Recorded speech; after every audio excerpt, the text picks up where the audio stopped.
Welcome to the Wilson Wealth Show, a thought-provoking show about building wealth in the new economy.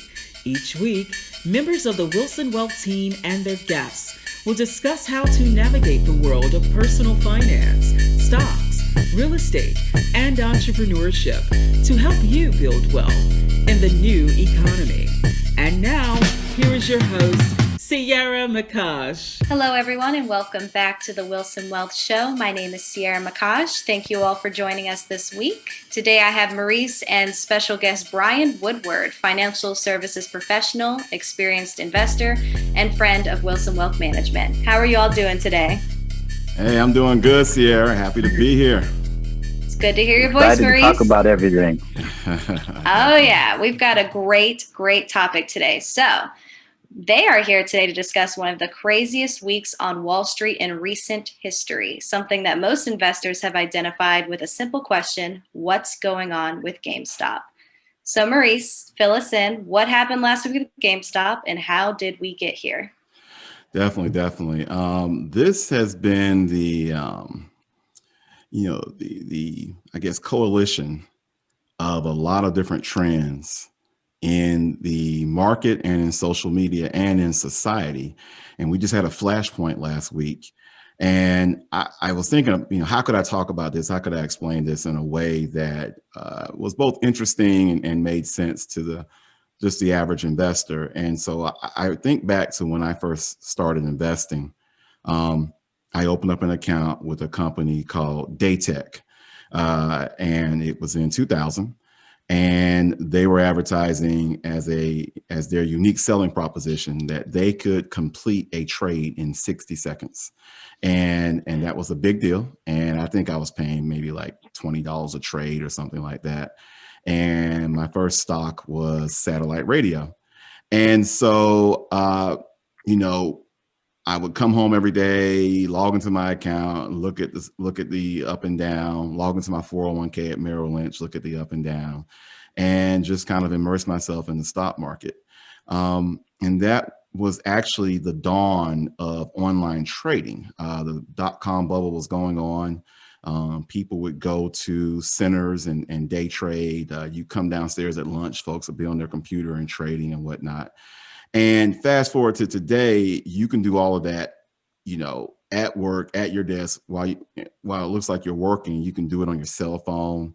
You don't pay commissions for trades anymore. Trades happen instantly. There is high-speed trading now. Information is coming at you from different points.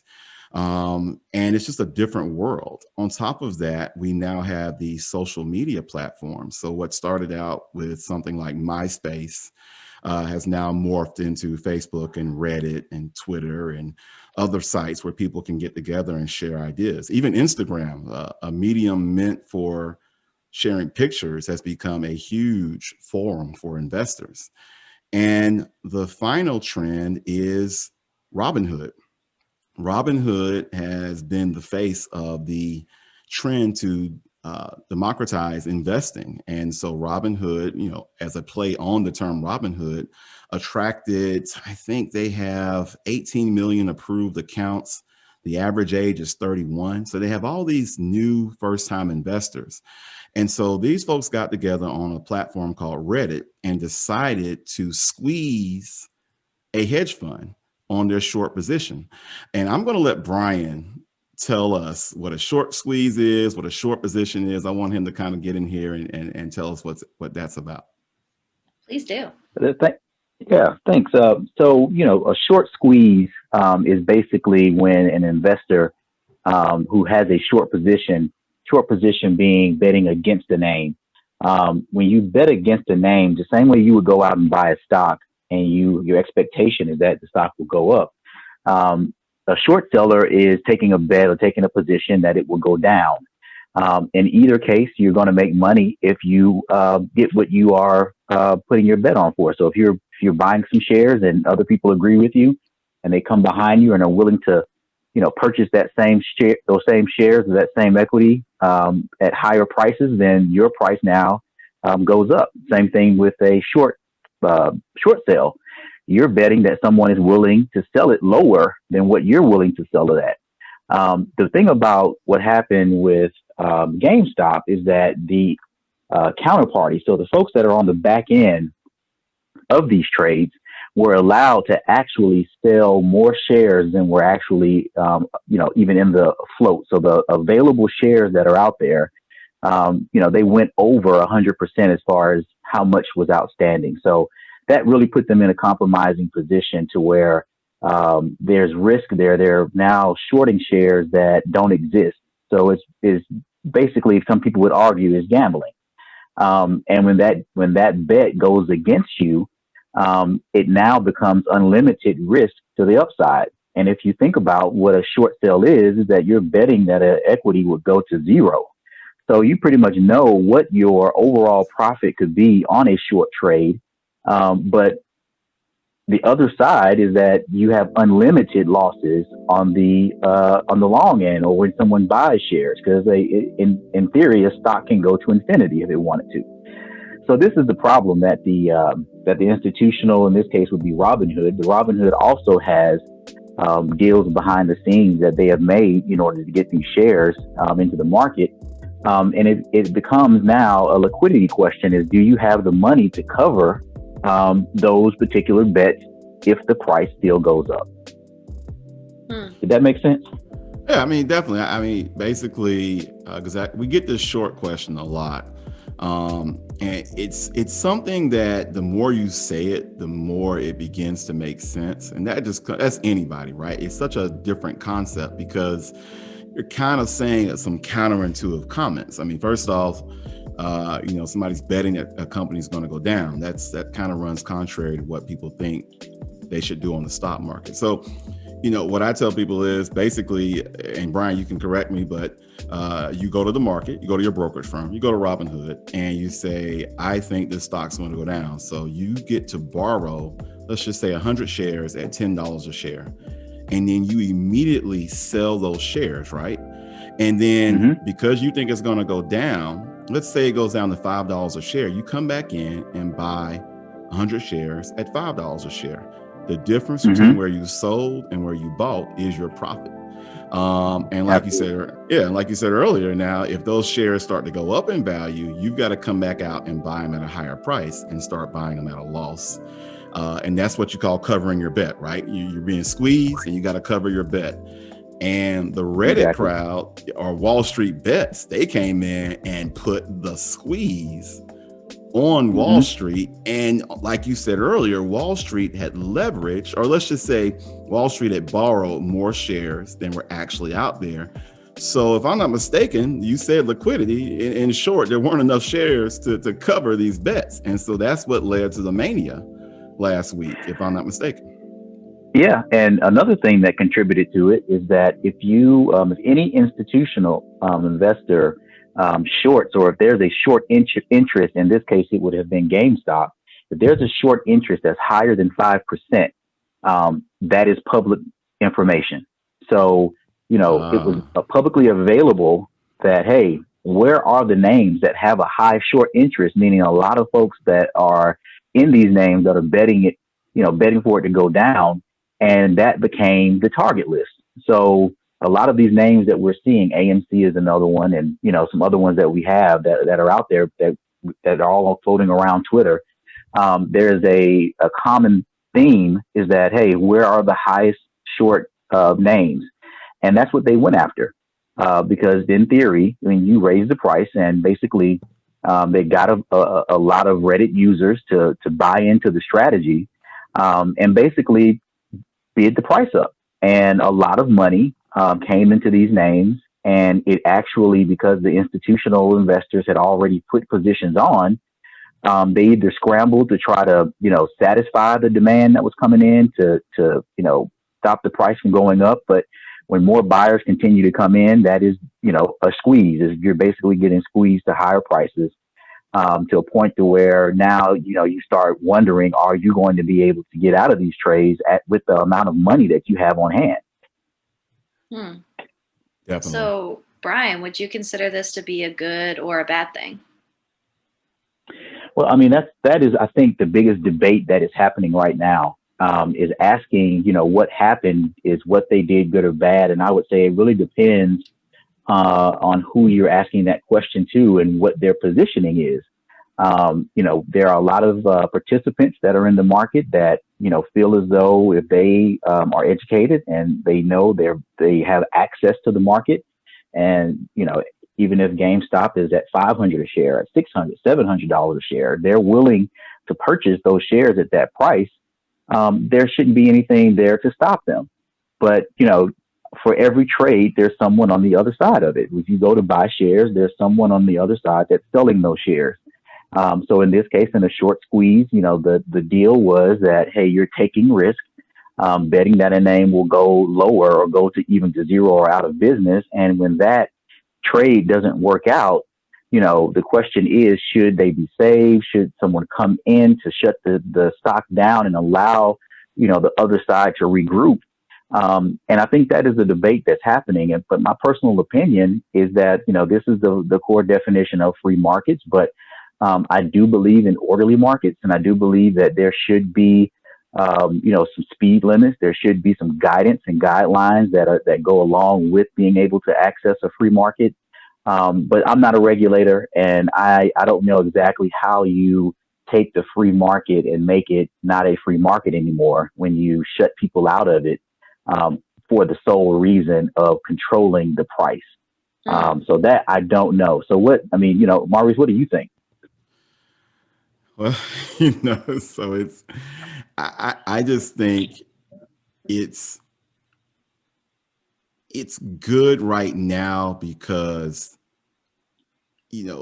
people always view the crowd that doesn't have the money as being good guys, and the rich guy is always the bad guy.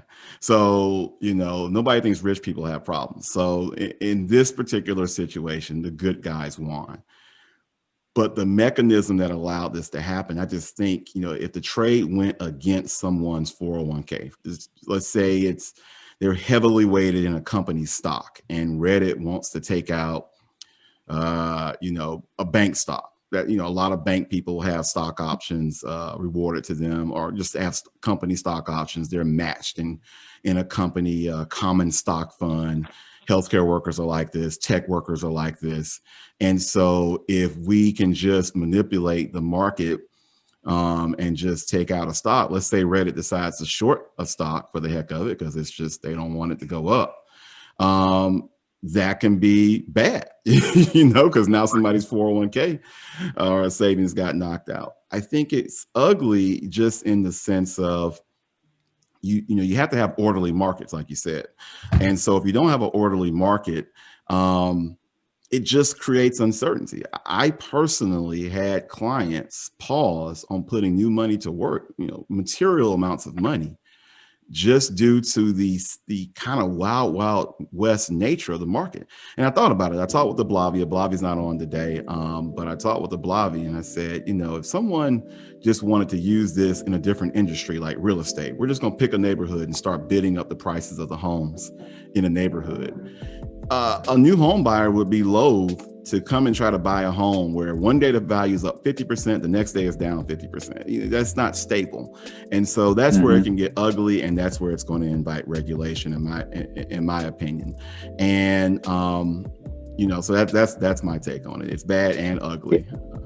And think about it. I don't know how much you've gone on to, say, Twitter or some of these platforms, and you've seen all the success stories from the common person that's out there that has a regular smartphone that, was able to get, I don't know if you want to call it stock advice, but there was a strategy there. There was an opportunity, for someone to take in some data that was publicly available to everyone, and act on it. And they went in and whatever price they bought at. You have stories out here of folks that say, hey, I've paid off my student loans. I've paid off my house. I've paid off my car.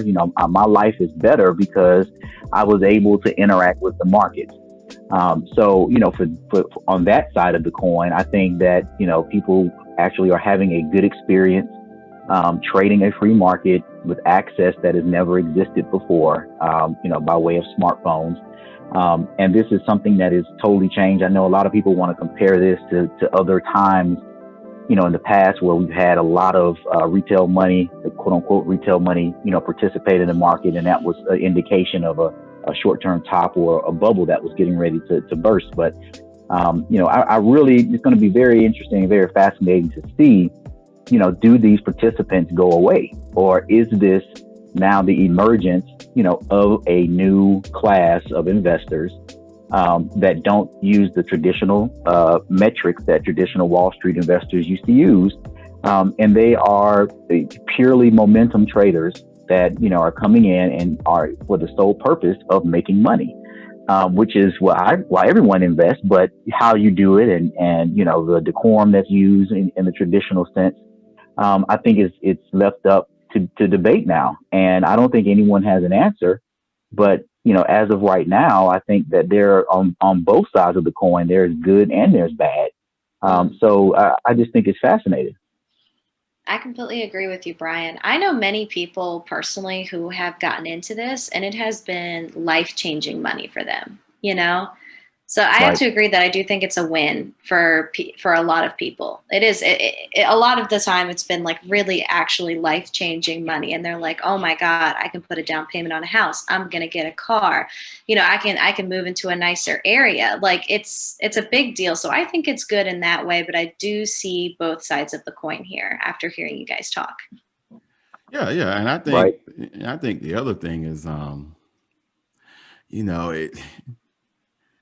you need to see this work in a different environment. This is a very altered environment. You have a highly, what one would call stimulative or accommodating fiscal policy, which is just a big fancy way of saying the government is putting money in the hands of the average person through stimulus and, things they're doing with the banking system. People are at home, they're bored. They're on their phones. They're in these chat rooms. They're not working in an office where there's somebody saying, "Hey, put your cell phone down and stop trading." So you've got the attention of a wide swath of people. I would argue that our election turnout is a proxy for that. You had 150 something million people vote during a pandemic, but largely because they could sit at home and you had a GameStop type president or candidate, running, highly mercurial, and so they just everything's kind of working. I want to see this happen in a regular year. I want to see this happen when nothing is really going on, and see if it can be replicated, or is this just kind of like the last every other bubble we've had, where we're getting to the pick a payment for your loan part of the bubble, or we're getting to the pets.com part of the bubble, or we're getting to the this is different part of the bubble. And so I'm just curious. I don't want to predict, but it just seems like you want to replicate this a couple of different ways before we say this is a change to me. So that I think I totally agree with you, Maurice. And the one question just popped in my head when you bring up the election. One, key tenet of why the election was so, historical in one sense is because of the turnout. Yep. And when I think of that, I think of access. And in COVID, an environment in COVID where a lot of mail-in voting was promoted, it was encouraged. Because people did not want to take a health risk to go, vote in person. But it actually, increased people's access, and it gave them a convenient way to let their voice be heard. And I think the same thing right now is happening right under our nose when it comes to a lot of these platforms and by way of smartphones. It's really giving the average man, Main Street, access to markets that historically, there was a process and there's a broker relationship that existed at one time where you had to pay commissions and you had to go through a lot of red tape to even get access to the market. Well, a lot of that is gone now, and you have people that are sitting at home that are just living their regular lives and able to interact in a very, very casual environment. And I think that is a big piece of what's happening now. Yeah, definitely. I mean, you got people, I've seen apps where you can, save the change is now save the change and invest. You can put your spare change into a handful of different stocks now. It's really, you wouldn't think this now after last week, but if you go back to, let's just say anytime before today in the last 6 months, we really have underappreciated how easy it is to do what you just said, Bryan, which is access the markets. I mean, it's just crazy to think that you could just do it on your phone. You could in traffic, buy great investments, buy them for $1. It's definitely powerful. And that's the thing I want to see. Does the general, for lack of a general audience, this new group of investors, do they stick with it when we're in a raging, bull market and the S&P gets cut in half? Right. If that is the case, then there's a lot of wealth that's going to be built going forward. Yeah, and that's one thing I have a concern too, because they said, I think there were some statistics that were out there around the average hold time around some of these names, the Robinhoods, the AMC, and I think one stat I saw was that the average hold time was 40 seconds. So you have a lot of folks that are coming in, they're buying, and 40 seconds later they're selling. That's not, in the traditional definition, investing, what you would think of a long-term investment versus an ultra short investment. And I hope that, some of these participants that are out there, along with some of the momentum names, that they're also taking a look and really trying to look out, at the long-term picture, and make some purchases for the long term as well. I just think getting caught up and using the stock market on just a purely day trading kind of a scenario is very dangerous, to the point to where you could, it's another form of gambling if you ask me. But again, the access is there, but how do you regulate the access, and how do you educate the public or people that are participating in the market around some of the risks that are very real and that do exist when you put your money up. Right. I mean, that leads me perfectly into my last question for you guys, which is, what should investors do next? Should they act on the next Reddit stock tip? Is there a strategy that they should use? What are you guys thinking? Well, I think that it's unprecedented, right? This is a time where I think is very unique, where I don't think there is a right or wrong answer. I think there should be more education. I hope that folks listen to this podcast, and it definitely, allows them to get more information about what's going on. And I think it's an opportunity for, Wilson Wealth and other affiliates to really take the forefront and, start educating folks around what the market is, because there's certainly an interest, there's certainly a demand that's out there.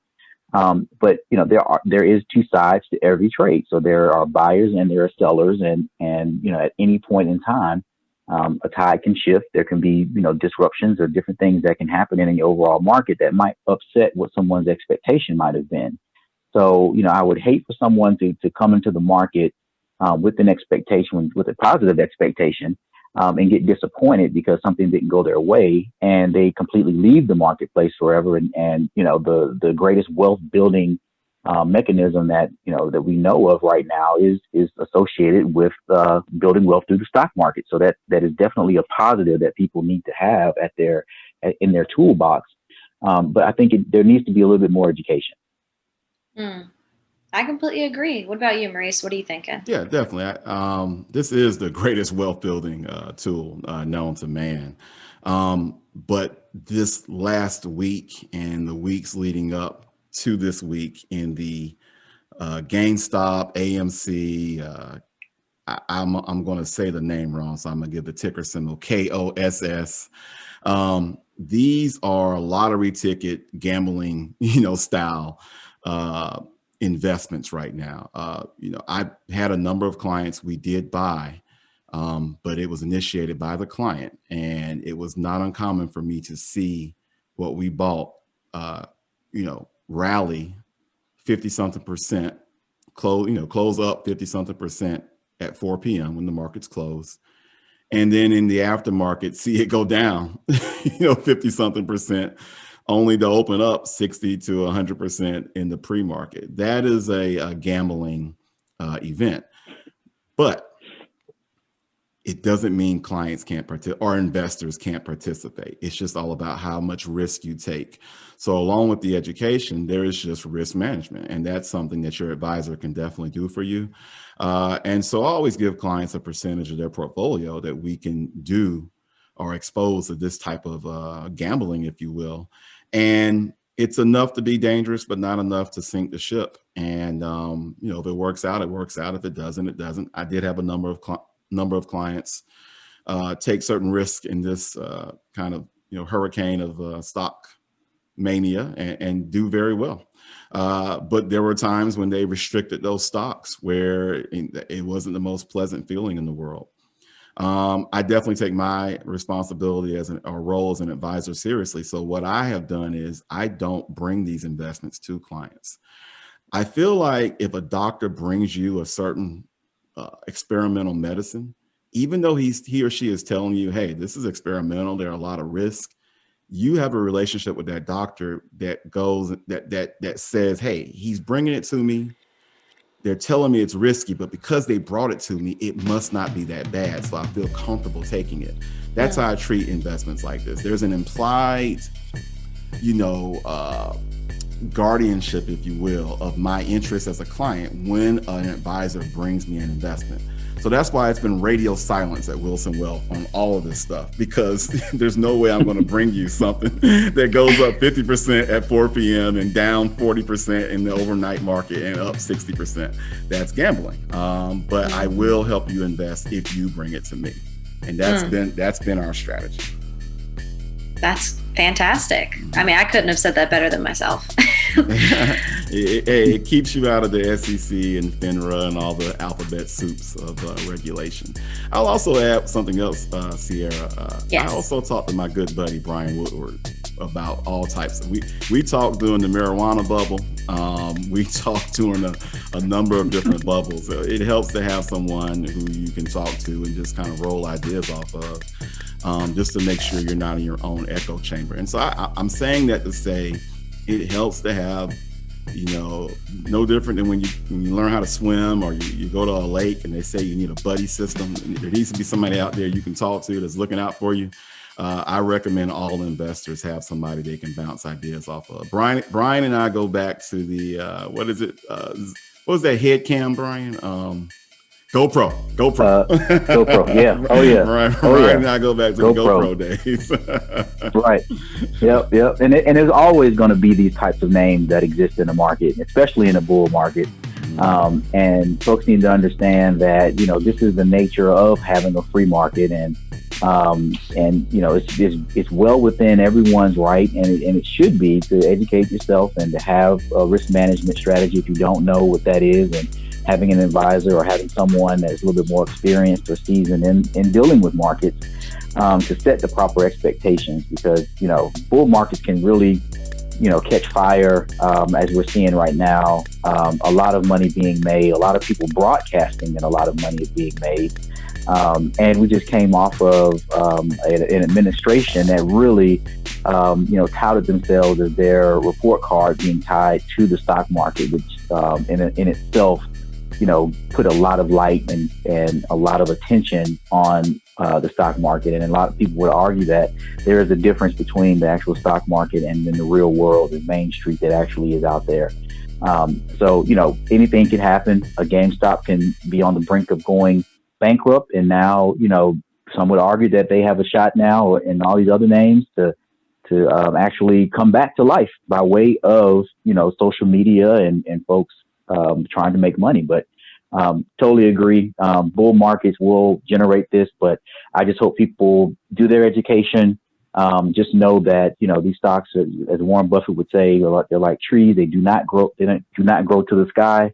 And just be ready. What will you do if some of your ideas don't work any longer? Well, what's the next step? And that's a question for the individual investor that's participating. And right. Bryan, I know, Ciera, you want to let's play it out though, because here's what I worry about. Like, it's never this easy to call a bull market, right? Bull markets are not called like this. They definitely die in just a broad acceptance that this is the way it's always going to be, right? You remember the real estate market, everybody was a smart real estate investor. I remember when I got out of college, everybody was a smart tech investor, and do you think that Corona is our 1987 crash, right?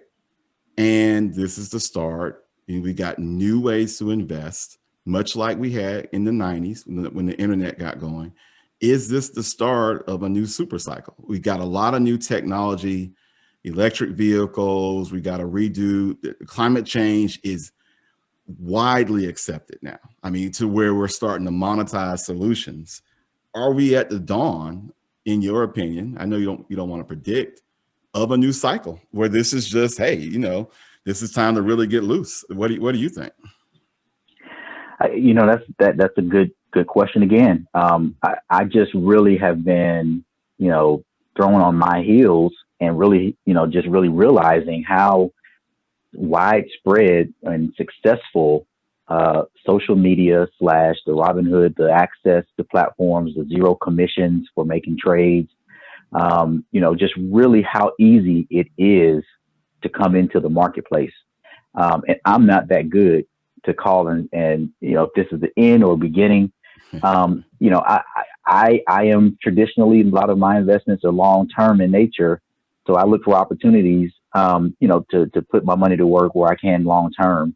But, and historical figures have proven that that's the best way to build that long-term wealth. In the short term, anything could happen. Mm-hmm. So, what happens when everyone that's made money, at some point, there's a term called paper profits, meaning that you've bought a share at, let's just take, $1, and now that share is now trading for $2. Until you actually hit the sell button and take those profits out of the market, those are paper profits that are still subject to repricing, depending on who shows up after you. So, if everyone hits sell at the same time, that could really unravel a lot of things, which I think is the concern that a lot of professional institutional investors that are on Wall Street that we hear, the talking heads on TV, they're really trying to, throw the caution sign up, because there's a lot of things that can happen with little small movements and sectors in the market that can really affect the overall marketplace. So, I hope that this is good, healthy price discovery that actually finds value, where the price and value actually do match up. But I think that is the big question mark. I think that's up to everyone and the participants that come into the market to determine exactly what the value is. Definitely. All right. Well, that's awesome, guys. Well, you heard it here first. According to our guests, the GameStop incident was both good, bad, and unfortunately ugly. But if you're going to act on the next Reddit or social media stock tip, just have a strategy. That's our advice to you. In conclusion, thank you all again for listening, and please visit us at www.wilsonwealth.com and follow us on Instagram at Wilson Wealth and Facebook, www.facebook.com/Wilson Wealth for more information about us and the company. We'll see you guys next week on the Wilson Wealth Show. Bye-bye now. Bye. See you guys later. See ya. Thank you for listening to the Wilson Wealth Show, a thought-provoking show about building wealth in the new economy. Each week, members of the Wilson Wealth team and their guests will discuss how to navigate the world of stocks, real estate, and entrepreneurship to help you build wealth in the new economy. Please join us next time on the Wilson Wealth Show.